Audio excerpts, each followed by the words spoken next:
అంత పిచ్చి ఎందుకు పెంచుకున్నావమ్మా? అమ్మా బాగైందా అంటాడు.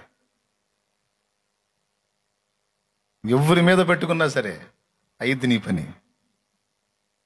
ఇక్కడ పాఠం ఏంటంటే నాకంటే ఎక్కువగా, అది తీసుకోవాల్సింది. నీకు తెలియకుండానే నువ్వు దేవుణ్ణి తృణీకరించి మిగిలిన చెత్త అంతటి మీద నువ్వు ఎక్కువ ప్రేమ పెట్టుకునేటట్టుగా వాడు ఆకర్షిస్తాడు. నేను చెబుతుంటాడు, నువ్వు కొద్దిగా నాకు కొంచెం టైం తగ్గిస్తున్నావు, కొద్దిగా నాతో సహవాసం తగ్గించావు, కొంచెం దూరం అవుతున్నావు, కొద్దిగా ఏదో వేరే వాటి మీద నీ మైండ్ కొంచెం మళ్ళుతున్నట్టుంది, కొంచెం చూసుకో అంటుంటాడు ఈయన. అవి నచ్చవు మనకి. ఆ పిచ్చెక్కినాక, ఆ లోక ఆకర్షణలో పిచ్చెక్కినాక ఈ నచ్చవు. ఈ మాటలో కొంచెం ఇబ్బంది అనిపిస్తుంటది, ఎనబుద్ధి కాదు. ఎందుకంటే నువ్వు చెవిస్తే ఆ మొక్కే చెబుతుంటాడు, అందుకని నువ్వు చెవిని తొలగించుకుంటావు.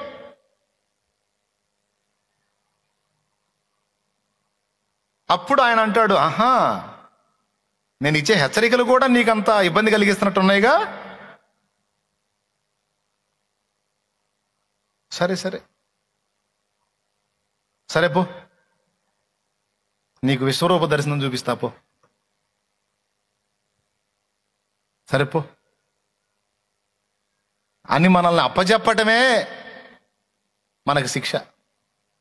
దేవుడు మనకేసే శిక్ష ఏంటంటే, నువ్వు వాంఛించి కోరుకొని పరితపించి పొందుకుంటావు చూడు, అది నీకు దక్కటమే దేవుడు నీకేసే శిక్ష. అర్థమై సర్దుకున్నారు కదా? రైట్.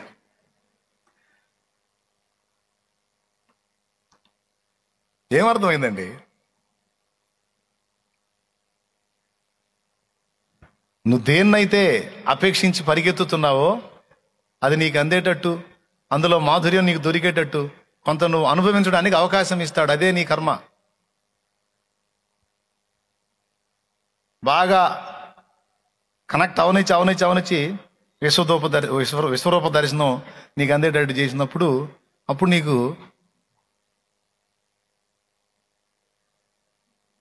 తిరిగిపోతూ ఉంటుంది అన్నమాట. అది ఏ రూపంలోనైనా కావచ్చు. ఇప్పుడు నేను చెబుతుంటే కొంతమందికి అర్థమవుతుంటుంది, నాకు ఫలానప్పుడు కనపడ్డది అన్న విశ్వరూప దర్శనం అని, ఫలానా వాళ్ళ ద్వారా కనపడింది, ఫలానా వాళ్ళ ద్వారా కనపడింది, ఫలానా సన్నివేశంలో కనపడింది, ఫలానా విషయంలో. నేను అందుకే చెప్తున్నాను, ఒక్కటే ఒక ముక్క చెప్పి నేను వెళ్ళిపోతా. దేవుని కంటే పెద్ద అక్షరాలతో రాసుకొని ఇంట్లో పెట్టుకోండి, పెద్ద ఫ్రేమ్ చేయించుకొని ఇంట్లో పెట్టుకోండి. నా మాట జోక్గా తీసుకోవద్దు. నాకంటే ఎక్కువగా ఎవరినైనా దేనినైనా నాకంటే ఎక్కువగా ప్రేమించేవాడు నాకు పాత్రుడు కాడు అంటే అర్థం చేసి నా వాడు కాడు అని చెప్పాడు. ఎంత డేంజర్ మాటో చూడది. అందులోనే చెప్పాడు, ఆఖరికి ప్రాణంతో సహా నువ్వు ప్రేమించొద్దు. ఇప్పుడు బయట వాళ్ళని తీసే మన ప్రాణాన్ని మనం ప్రేమించుకుంటాంగా. దేవుడు ఉంచిన సవాల్ ఏంటో తెలుసా? నీ ప్రాణం కూడా నీకు ప్రియమైనది కాకూడదు. నీ ప్రాణం కంటే ఎక్కువగా నేనే కావాలి నీకు.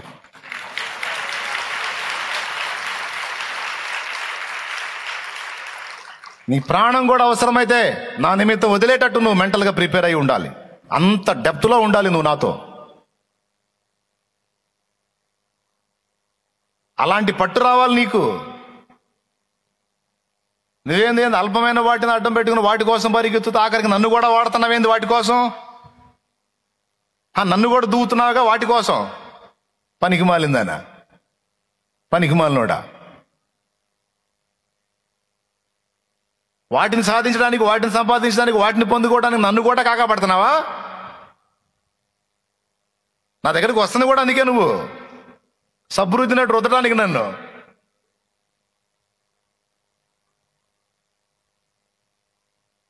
నీకేది కావాలో, ఎప్పుడు కావాలో, ఎంతవరకు కావాలో, ఎలా కావాలో, ఎలాంటిది కావాలో, ఏ దశలో ఏ స్థితిలో కావాలో నాకు తెలుసు.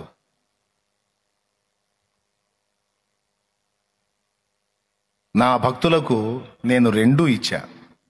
ఈ లోకంలో వారు జీవించినంత వరకు వారి మనుగడకు ఇబ్బంది లేకుండా అన్నీ ఇచ్చా. తర్వాత నిత్య స్వాస్థ్యాన్ని కూడా ఇచ్చా.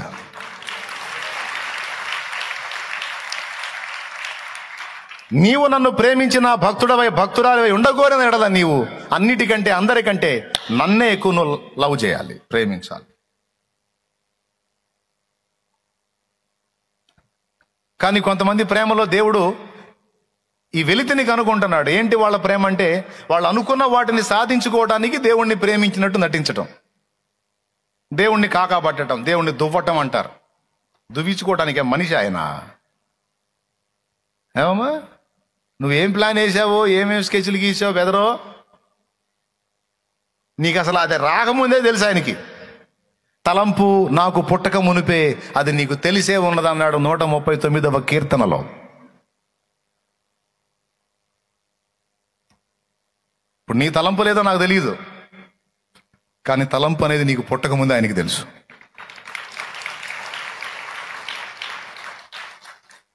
నువ్వు వచ్చి కూర్చున్నప్పుడే ఏం ప్రేమించి, ఎవరిని ప్రేమించి, దేని గురించి అపేక్షించి నువ్వు వచ్చి కూర్చున్నావో తెలుసు ఆయనకి.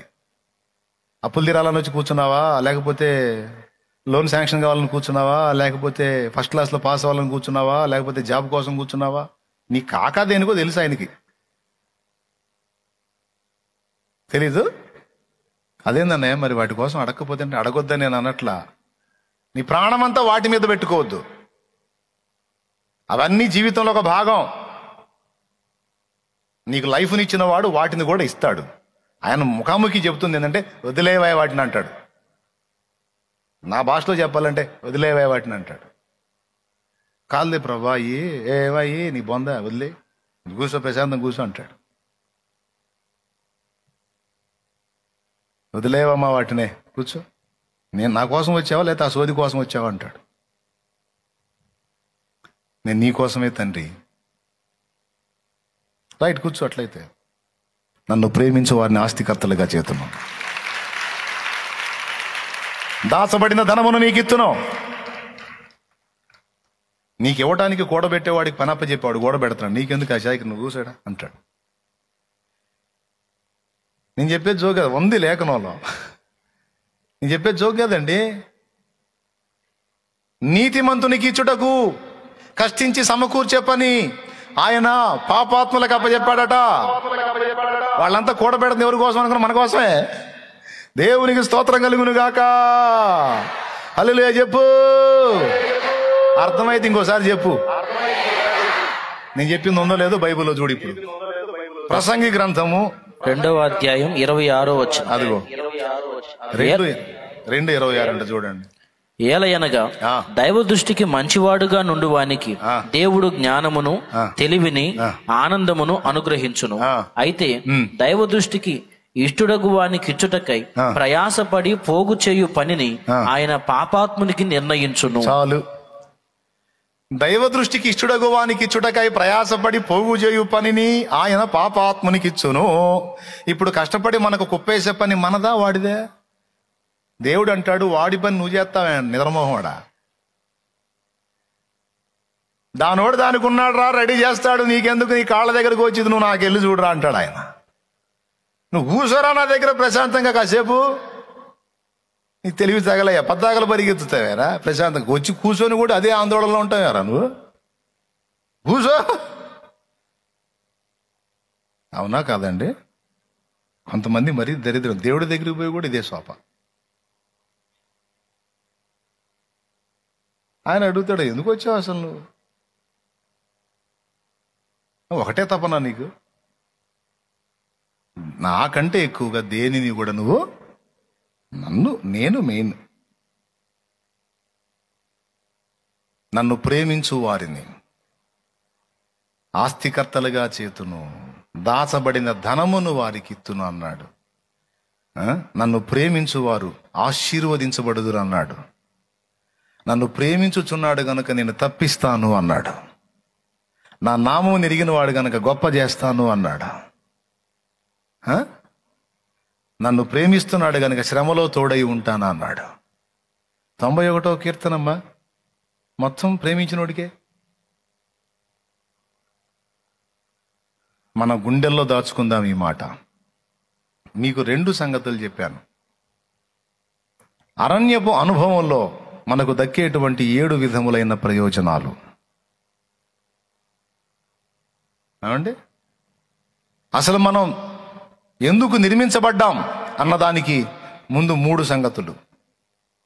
ఆ విషయాలు మొత్తం 10 సంగతులు వివరణాత్మకంగా మీకు అందించా. ఇప్పుడు ఈ అనుభవాలన్నీ మనం సాధన చేసుకోవాలి. ఇవన్నీ దేవుని యొద్ద నుండి మనం స్వతంత్రించుకోవాలి. దైవ చిత్తం తెలుసుకోవాలి, వాక్ ప్రత్యక్షత పొందుకోవాలి, భవిష్యత్తు తెలుసుకోవాలి. రేపు దేవుని దగ్గర కూర్చొని యుగయుగాల్లో నిత్యత్వం అంతా కూడా ఏలాలి అంటే ఇక్కడ నువ్వు ఈ లోకంలో ఉన్నప్పుడే, ఈ ఆకర్షణల మధ్య ఉన్నప్పుడే వీటన్నిటినీ త్యజించి తెంచుకొని పోయి దేవుని సాంగత్యం చేయటం అలవర్చుకోవాలి. ఇప్పటి నుంచే సాధన చేయాలి. ఎవరో వచ్చి నిన్ను తోమరో, ఎవరో వచ్చి నీకు మెడకు తాడేసి లాక్కొని పోరు, గేదెను లాక్కుపోయినట్టు. దేవభక్తి విషయంలో నీకు నువ్వే సాధన చేసుకోవాలి, నాకు నేనే సాధన చేసుకోవాలి. నేను ఇంకొక మాట కూడా చెప్తా, సాధ్యమైనంత వరకు ఆ దేవభక్తి సాధన నుండి నిన్ను వెనక్కి లాగేవాళ్లే ఈ లోకంలో ఉంటారు, కానీ నిన్ను ముందుకు లాక్కెళ్లే వాళ్ళు బహు తక్కువ మంది ఉంటారు. నిన్ను ముందుకు లాగేవాడు ఒకడుంటే నిన్ను వెనక్కి లాగేవాళ్ళు 14 మంది ఉంటారు. ఆ ఆకర్షణలోకి లాగటానికి అది గుర్తెరిగి దేవభక్తి విషయంలో నీకు నువ్వే సాధన చేసుకొని దేవునితో సహవాసం అనేది నీకు నువ్వే ఏర్పరచుకొని దేవునికి రోజు అందుబాటులో ఉండి రోజు దేవునితో నడవటం అనే ప్రక్రియ నీకు నువ్వే సాధన చేయాలి, నాకు నేనే సాధన చేయాలి. ఈరోజు చర్చికి ఎలాగైతే వచ్చావో అలాగా. ఎవరన్నా తాడేసి లాక్కొచ్చారా? ఎవరన్నా ఇంటికాడకు వచ్చి బెదిరించారా? బెదిరించలేదు, తాడేసి లాక్కు రాలేదు. నీకే ప్రేరణ కలిగింది, వెళ్ళాలి నేను నా దేవుని సన్నిధికి, దేవుని పాదాల దగ్గరికి వెళ్ళాలి, ఈరోజు ఆయన ముందు కూర్చోవాలి, ఆయనతో గడపాలనుకున్నావు. బోల్డ్ అన్ని పనులు మొత్తం పక్కన పడేసా వచ్చి కూర్చున్నావు. ఇదే విధంగా ప్రతిరోజు కొంత సమయం అన్ని పక్కన పడేసి నువ్వు దేవునితో మనసారా కూర్చోవాలి, మనసారా ఆయన్ని సన్నుతించాలి, ఆరాధించాలి, ప్రస్తుతించాలి, మహిమపరచాలి, కీర్తించాలి, పొగడాలి, పాడాలి. ప్రతిరోజు దేవుని ముందు మోకాళ్ళేసి అడగాలి. నువ్వు నీకు నాకు మధ్య అడ్డుగా వచ్చేది ఏదైనా సరే అది యేసు నామములో దూరం అయిపోవాలి ప్రభువా. నీకు నాకు మధ్యలో వచ్చేది ఏదైనా, నిన్ను మించే ఆకర్షణ ఏదైనా సరే అది యేసు నామములో నాకు దూరం అయిపోవాలి. నా దగ్గరికి ఏదైనా వచ్చేది ఉంటే అది నిన్ను నాకు ఇంకా దగ్గరకు తీసుకొచ్చేదై ఉండాలి. అది వ్యక్తులైనా వస్తువులైనా, ఆఖరికి నా ప్రాణమైనా సరే నిన్ను నాకు దగ్గర చేసేదై ఉంటే, అలాంటిది అయితేనే నా దగ్గర ఉండని. నిన్ను నాకు దూరం చేసేది ఏదైనా సరే అది నాకు దూరం అయిపోవును గాక అనే మనసు ఉండాలి. అలాగే మనం ఆయనకి దగ్గరలోకి వెళ్ళాలి, అరణ్యపు అనుభవాన్ని సాధన చేయాలి. అలాంటి అరణ్యపు అనుభవ సాధన కోసం మహాకూటాలు కూడా నీకెంతో దోహదపడతాయి. మహాకూటాల్లో 4 దినాలు పూర్తిగా నువ్వు దేవుని పాదాల చెంత అచ్చంగా ఆయన ప్రపంచంలో 4 దినాలు గడిపే ఛాన్స్, చాలా విలువైన సమయం అది. ఇప్పటి నుంచే నువ్వు దేవునితో గడపటం మొదలుపెట్టు. మహాకూటాలను కూడా వినియోగించుకో. మొదటి కూటం దగ్గర నుంచి చివరి కూటం ముగింపు వరకు 4 రోజుల కూటాల్లో దేన్ని మిస్ కావద్దు. ఆ ఉపదేశాలు విను, ప్రార్థించు, ఆయన సహవాసంలో ఉండు, ఆయనతో గడుపు, ఆయన పరిశుద్ధుల సాంగత్యంలో ఉండు. ఇక ఆయనే ప్రపంచంగా ఉండు. నీలో చల్లారిన అగ్ని మళ్ళా స్టార్ట్ అయింది.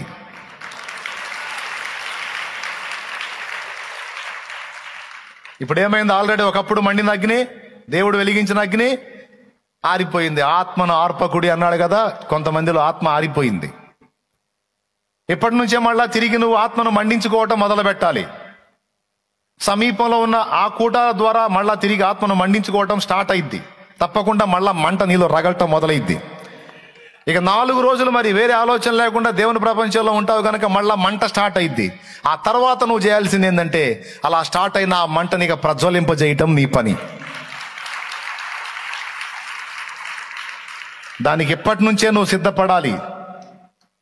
ఒకప్పుడు నువ్వు దేవుని మత్తులో ఉన్నావు, దేవుని భక్తిలో ఉన్నావు, దేవుని ప్రేమ మత్తులో మునిగి తేల్తా ఉన్నావు. ఈరోజు ఆ మత్తుని గెలిచి చాలా మత్తులు నీ దగ్గరకు వచ్చి చేరినాయి. ఇప్పుడు వాటన్నిటిని దొళ్ళగొట్టుకొని మళ్ళా దేవుని వైపు మళ్ళుకొని దేవునికి సమీపమై నీలో కోల్పోయిన ఆ మొదటి ప్రేమ, మొదటి ఆసక్తి, మొదటి భక్తి తిరిగి పుంజుకోవడానికి మంచి ఛాన్స్ ఇది, మంచి టైం ఇది. కాబట్టి మీరు ఎలాగ జాగ్రత్త చేసుకుంటారో, ఆల్రెడీ మీలో కొంతమంది జాగ్రత్తగానే ఉన్నారు, కొంతమంది మెళకువగానే ఉన్నారు, కొంతమంది అయితే నేను చెప్పిన మత్తుల్లోకి వెళ్ళిపోయారు. దేవునికి ఇవ్వవలసిన స్థానం దేవునికి ఇవ్వకుండా వేరే వాటికి ఆ స్థానాన్ని ఇచ్చి దేవుని కంటే ఎక్కువగా కొన్నిటిని ప్రేమించే అనుభవంలోకి అయితే కొంతమంది ఇప్పటికే దిగజారిపోయారు. దేవుని కంటే ఎక్కువగా కొన్నిటిని కొంతమందిని ప్రేమించే ఆ మెట్టుకి కొంతమంది దిగజారిపోయారు. ఇది ఘోరమైన పతనం, ఓటమి. దేవుడు దాన్ని ఒప్పుకోడు, తట్టుకోలేడు. నువ్వు ఆయన్నే ప్రేమించాలి. దేవునికి స్తోత్రం కలుగును గాక. హల్లెలూయా. మీలో మీరు అడగొచ్చు, అన్నయ్య నేను ప్రార్థన చేస్తున్నా, వాక్యం చదువుతున్నా, దేవుడు చేయాల్సిన దేవుడు చేస్తున్నా, దేవుడు చేయాల్సిన దేవుడు చేస్తున్నా, ఇంకేంది అంటే జెంట్స్ మీరు చెప్పండి, మీరు ఒప్పుకుంటారా? ఒక భర్త ఒప్పుకుంటాడా? భార్య భర్తకు అన్ని చేసి పెడుతుంది, అన్నం వండుతుంది, కూర వండుతుంది, బట్టలు తూతుంది, ఇస్త్రీ చేస్తుంది, చేయాల్సిన పనులన్నీ చేస్తుంది. కానీ ప్రేమ మాత్రం ఇంకొకరిని ప్రేమిస్తుంది. ఊరుకుంటాడా? పోయి బావిలో దిగుతాడా? చెప్పాలి. పురుషుడు మగ పుట్టకు పుట్టినోడు చెప్పాలి. ఎట్లా ఉంటుంది ఫీలింగు?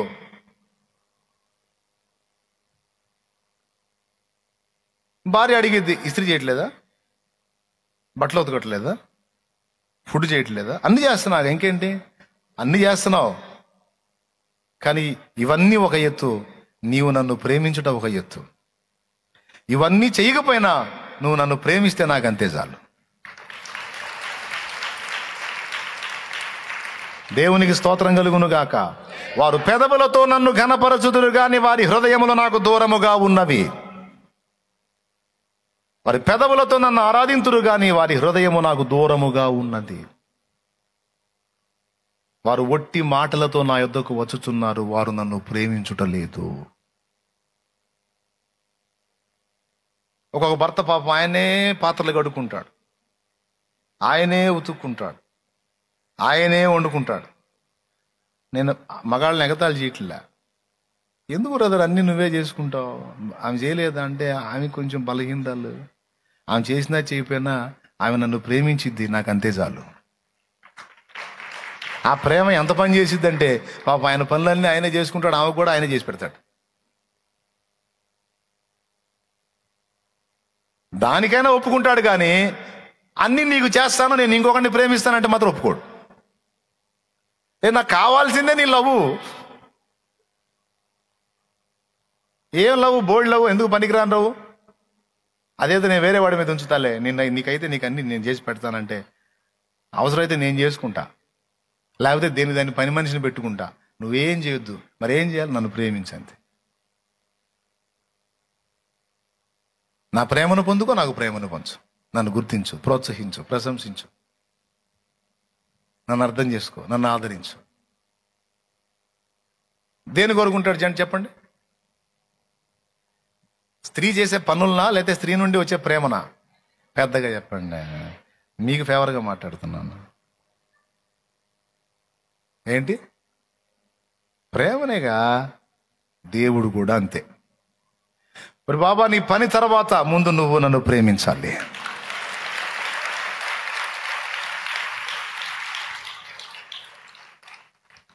నేను అన్ని చేస్తున్నాగా ప్రభా, వారం వారం చర్చిపోతున్నా, సందాయాతన, అజ్జేతన, ఇజ్జేతన అంటే ఎన్ని చేస్తున్నావురా? ఇది ఎట్లా ఉందో తెలుసా? భార్య ఇంకొకరిని ప్రేమిస్తా, భర్తకు అన్ని చేసినట్టుంది. నాకు వద్దురా బాబు ఈ దిక్కుమాలంలో, నాకొద్దు. నువ్వు చేసే పనులు సెకండు, నాకు నువ్వు కావాలి, నీ హృదయం కావాలి. నువ్వే కావాలి యేసుకు, నువ్వే కావాలి. నిన్ను రక్షించగోరిన తండ్రికి నీ హృదయం ఇవ్వాలి. నిన్ను హెచ్చించగోరిన రాజుకి నీ హృదయం ఇవ్వాలి. నువ్వు ఉన్న రీతిగానే వట్టి పాత్రగానే, నువ్వు ఉన్న రీతిగానే వట్టి పాత్రగానే నువ్వే కావాలి యేసుకు, నువ్వే కావాలి. నిన్ను ప్రేమించగోరిన తండ్రికి నీ హృదయం ఇవ్వాలి. నిన్ను రక్షించగోరిన రాజుకి నీ హృదయం ఇవ్వాలి. నువ్వు ఉన్న రీతిగానే వట్టి పాత్రగానే, నువ్వు ఉన్న రీతిగానే వట్టి పాత్రగానే నువ్వే కావాలి యేసుకు నువ్వే కావాలి. హృదయం ఇవ్వాలి.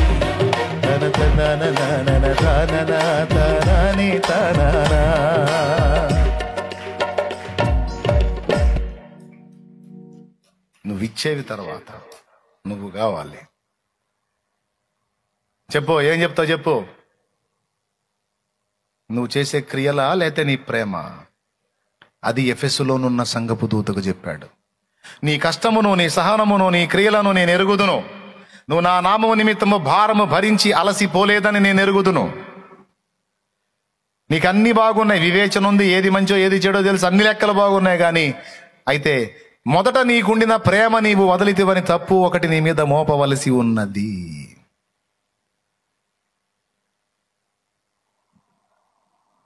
నువ్వు అది సరి చేసుకోకపోతే నీ దీపస్తంభమే లేపేస్తాను అన్నాడు.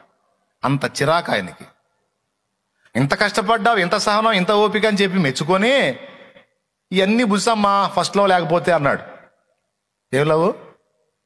ఆ మొదటి ప్రేమ లేకపోతే, ఫస్ట్ లవ్ లేకపోతే ఇవన్నీ వద్దు నాకు. ఎన్ని సెకండు నన్ను నువ్వు కలుసుకున్నప్పుడు నువ్వు ఎలా స్పందించావు, ఎలా నన్ను ఆరాధించావు, ఎలా నాకు దగ్గర అయ్యావు, ఎలా నన్ను హత్తుకున్నావు, ఎలా నా విషయాల్లో నువ్వు పరవశించావు, ఏ విధంగా నన్ను ప్రస్తుతించావు, ఏ విధంగా నాతో సహవాసం చేశావు, నాకు అది కావాలి, అది బాగుంది నాకు. భర్త భార్య నుంచి ఆశించేది అదే. మీరే చెప్పండి మరి. నీ భర్త నిన్ను ప్రేమించడు, ఇంకొక ఆమెను ప్రేమిస్తాడు, నీకు అన్ని చేసి పెడతాడు, ఓకేనా? మరి ఎంతమంది ఆడవాళ్ళు ఒప్పుకుంటారండి? వాడు ఇష్టం వచ్చిన వాళ్ళని ప్రేమించుకోమను, నాకు కావాల్సింది నాకు చేసి పెట్టమను, పొమ్మను, ఏడన్నా తిరగ అంటావా? నువ్వు అంటావా? నువ్వు మంచాన పడ్డా కూడా ఒప్పుకోవు. దేవునికి స్తోత్రం కలుగును గాక. హల్లెలూయా. ఒప్పుకుంటుందండి? మంచంలో ఉన్నా కూడా ఒప్పుకోదు. మంచంలో ఉన్నా సరే, నేను ఎవరన్నా ఇంకొక ఆమెతో మాట్లాడుతున్నాను అనుకో,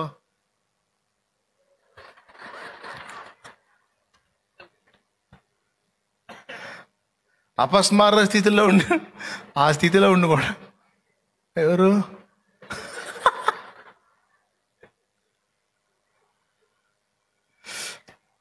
ఒప్పుకుంటా? పొర్రపాటును కూడా నీకు అన్ని చేస్తాడు. నీకే తగ్గో బట్టలు తెస్తాడు, ఫుడ్ తెస్తాడు, అన్ని తెస్తాడు, పండ్లు తెస్తాడు, అన్ని తెచ్చిస్తాడు. లవ్ మాత్రం ఇంకొకళ్ళ మీద పెడతాడు. ఎట్లా ఒప్పుకుంటారు? నువ్వు ఒప్పుకోవే, మరి ఆయన ఎట్లా ఒప్పుకోవాలి? నిన్ను ఆరాధిస్తున్నాగా ప్రభా, ఆరాధిట్లేదా ఏంది? ఎవడికి కావు నీ బోర్డు ఆరాధన? నీ హృదయం ఇంకో చోట పెట్టి నన్ను ఇక్కడ వచ్చి నువ్వు అన్ని అబద్ధాలే పాడుతున్నావు. ముందు అసలు నీ పాటలు ఏంటంటే చిరాకు పడుతుంది నాకు అంటాడు. అబద్ధాలు మాట్లాడతారు జనం, నువ్వు ఎగ్దం పాడుతున్నావు. వస్తావు, నువ్వు ఎవరినో ఎవరినో ప్రేమిస్తూ ఉంటావు. ఎవరెవరు ఏ వస్తువునో ఏ వ్యక్తినో దేని మీద నీ ప్రేమ అంతా పెట్టుకొని ఉంటావు. నా దగ్గరికి వచ్చేవో ప్రేమించేదని అధికముగా అది ఎగురుతుంటావు. ఎవరిని మాయ చేస్తాను? నేనేమన్నా నీకు మెట్లా కనపడుతున్నా అంటాడు ఆయన. యథార్థత ఏది నీ దగ్గర? జనాలు అబద్ధాలు ఆడతారు, నువ్వు అబద్ధాలు వైనంగా పాడుతున్నావు, శృంగారంగా సంతోషంగా. మళ్ళీ నిజాలు కావాలి నాకు, వాస్తవంగా. నిన్నే ప్రేమింతును, నిన్నే ప్రేమింతును, నిన్నే ప్రేమింతును, నిన్నే ప్రేమింతును. నీ సన్నిధిలో మోకరించి నీ మార్గములో సాగేదా, నిరసించకయే సాగేదా, నీవెను తీరుగా. నీ సన్నిధిలో మోకరించి నీ మార్గములో సాగేదా, నిరసించకయే సాగేదా, నీవెను తీరుగా, నీవే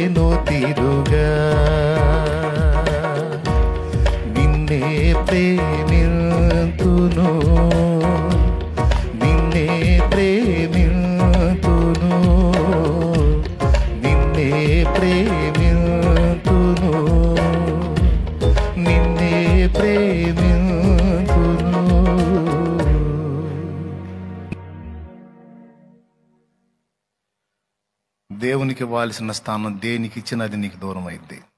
గుర్తుపెట్టుకో, తప్పదు, దేవుడే చేస్తాడు. ఆ గతి నీకు పట్టాలంటే పవర్ చేయి, ఒక దారి అవుతావు. వద్దులే నాకెందుకు వచ్చిన లేనిపోయిన గొడవ అనుకుంటావా, మర్యాదగా ఆ చెత్తా చెదారాలన్నీ పక్కన పెట్టి దేవునికి కనెక్ట్ అవు. నువ్వు సగం సగం ప్రేమించిన ఆయన నిన్ను సంపూర్ణంగా ప్రేమిస్తున్నాడు. నువ్వు వదిలిన ఆయన వదలడు. ఇప్పుడు అది ప్రాబ్లం. నువ్వు మర్యాదగా దారిలోకి రాకపోతే ఎలా వస్తావో ఆయనకి తెలుసు. చూస్తావా ఎట్ట తెస్తాడో? అంటావా దమ్ముంటే చూపిమనని? చెప్తా. ఎందుకు వచ్చిన గొడవ? రా, మర్యాదగా దారిలోకి రా, లైన్లోకి రా, కనెక్ట్ అవ్వు, దేవుడికి కనెక్ట్ అవ్వు. దేని గురించి కలత చెందవాకు, ఎవరి మీద ప్రాణాలు పెట్టుకోవాకు, ఎవరిని కూడా నువ్వు నా ప్రాణం అనవాకు, అనకపోయినా లోపల సెంటిమెంట్ పెట్టుకోవాకు, దులిపే. ఎవరి బాధ్యతలు వాళ్ళకి నెరవేర్చడం వరకే నీ పని. నీ టైం అయినప్పుడు వెళ్ళాలా నువ్వు.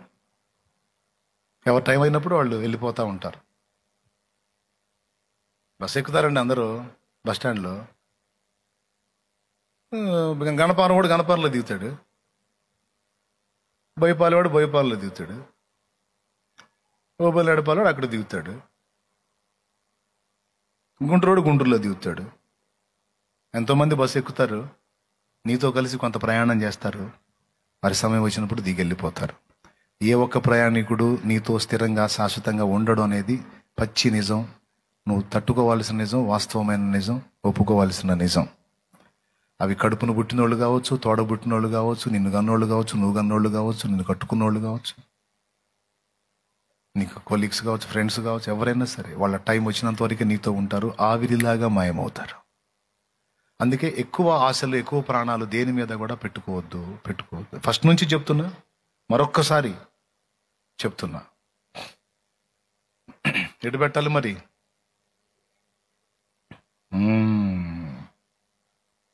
ఆయన మీద పెట్టాలి. నీ కొరకే తన ప్రాణము పెట్టిన ప్రేమను చూడమ్మా, నిన్ను చూడక ఉండలేని ఆ ప్రేమే నిజమమ్మా.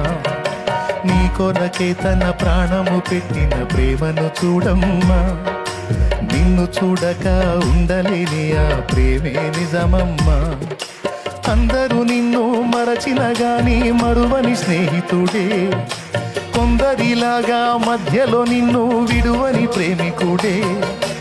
అందరూ నిన్ను మరచిన గాని మరువని స్నేహితుడే, కొందరిలాగా మధ్యలో నిన్ను విడువని ప్రేమికుడే.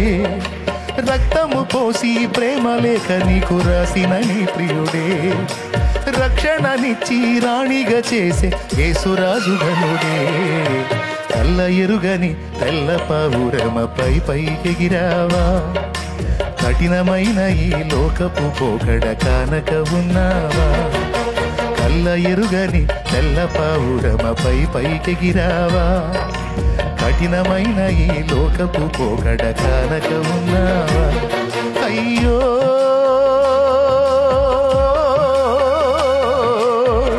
పావురమా,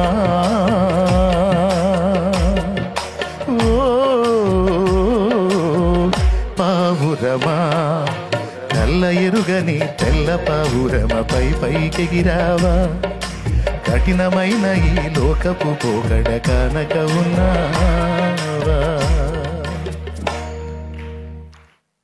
దేవునికి మహిమ కలుగును గాక. హల్లెలూయా. దేవుని దగ్గర నుండి మనం పొందుకున్నవి కొన్నే, దేవుడు మనకు దాచి ఉంచినవి విస్తారంగా ఉన్నాయి బిడ్డ. మాయ పొరలు మన నుంచి తొలగించమని మనం దేవుని పాదాలు పట్టుకుందాం. మనల్ని కప్పేస్తూ కమ్మేస్తూ మోసగిస్తున్నటువంటి మాయ పొరలు మన కనుల నుండి రాలగొట్టమని దేవుని పాదాలు పట్టుకుందాం. తేరి దేవునినే చూచేటట్టు. ఎందుకంటే ఆయనతో మనది అక్షయ అనుబంధం, శాశ్వత అనుబంధం. ఇక్కడ తగిలించుకున్న ఏ లింకులైనా తెంచుకోక తప్పదు. ఏదో ఒకనాడు అవి ఖచ్చితంగా తెగిపోక తప్పదు తప్పదు తప్పదు. కానీ ఆయనతో ఏర్పడిన అనుబంధం అక్షయ అనుబంధం. అది శాశ్వత అనుబంధం. అది ఇక్కడ అక్కడ ఎల్లప్పుడూ మనకు అదే తగింది, అదే నిత్యమైంది. చివరికి ఈరోజు మనం కలిగి ఉన్న, ఈరోజు ఓల్డేజ్ హోమ్లో ముసలాళ్ళని చూడండి, ఆ చివరి లైన్లో కూర్చున్నా చూడు ముసలాడు, ఓల్డ్ ఏజ్ హోమ్ ముసలాడు, వృద్ధాశ్రమంలో మన సన్నిధిలో ఉంది కదా, కూర్చున్నారు. ఏరి భర్త లేరి, పిల్లలేరి, తోబుట్టులేరి, కుటుంబాల్లో వాళ్ళ జీవిత ఆరంభంలో ఏనాడన్నా వాళ్ళు ఊహించుంటారా ఇలా ఒంటరిగా నేను వచ్చి ఒక చోట నా అన్నవాళ్ళు ఎవరూ లేని ఒక దిక్కులేని స్థితిలో నేను ఉండాల్సి వచ్చిందని వాళ్ళు ఊహించారా ఏనాడైనా? ఈ రోజున్న యవనులు ఊహించగలరా? లేదు. భ్రమ, ఒక మాయ చేత కప్పబడి లబలబలాడుతూ ఉంటారు. ఈరోజు వాళ్ళకు వాస్తవం అర్థమైంది, కనువిప్పు కలిగింది. అరెరెరే, కొడుకు నావాడు, కూతురు నాది, ఫలానా భర్త నావాడు, అయితే భార్య నాది, అది నాది, ఇది నాది అని అన్ని అనుకుని ఏదో కలల ప్రపంచంలో, ఊహల ప్రపంచంలో ఇలాంటి ఒక భవిష్యత్తు నేను ఊహించలేదు. ఈరోజు ఈ మహానుభావుడు కూడా నాకు దిక్కు లేకపోతే నా గతి ఏమిటి అన్న ప్రశ్న వాళ్ళకు ఉంటుంది. యేసయ్య రెక్కల నీడలోకి వచ్చి పడ్డానే, ఈ రెక్కల నీడ కూడా నాకు దొరకపోతే రోడ్డు మీద నేను ఏ విధంగా జీవించాల్సి వచ్చేదో కదా అని ఆ వృద్ధ హృదయాలు వెలవెల్లాడిపోతూ ఉంటాయి. ఇది మీకు విరక్తి కోసమో లేకపోతే ఇంకో దానికోసమో చెప్పట్లా, వాస్తవం చెప్తున్నాను. మన హృదయాన్ని సిద్ధపరచుకొని ఉండాలి. ఏ బంధాలు అనుబంధాలు ఆట్యకాలం నిలవవు అనే వాస్తవాన్ని మనం ఎరిగి, మనం ఇతరులకు స్థిరం కాదు, ఇతరులు మనకి స్థిరం కాదు. ఎడబాట్లు కొంచెం చేదుగానే ఉంటాయి, కానీ అవి వాస్తవాలు, తప్పదు, నిజాలు, అవి నిజాలు. అందుకే ప్రాణమంతా ప్రభు మీద పెట్టుకుని అందరితో మనం మితంగా ఉన్నామనుకో, అప్పుడు ఏ బంధం ఉన్నా తీగిన మనం ఇబ్బంది పడం. కానీ ఏం చేద్దాం, అవి లాగేస్తాయి. అవి మన మీద చూపించేటువంటి అల్పమైన ప్రేమలు మనల్ని వశపరుచుకుంటాయి. అది ఏ రూపంలోనైనా కావచ్చు, అది బిడ్డ రూపంలో కావచ్చు, భర్త రూపంలో కావచ్చు, భార్య రూపంలో కావచ్చు, ఇంకొక రూపంలో కావచ్చు, ఇంకొక రూపంలో, ఏ రూపంలో సరే. ఎంత లాగినా వాటిని వదిలించుకొని నేను నా ప్రభు మాది పర్మనెంట్, ఇది శాశ్వత అనుబంధం అని మనసును అలాగూ సిద్ధపరచుకోవాలి.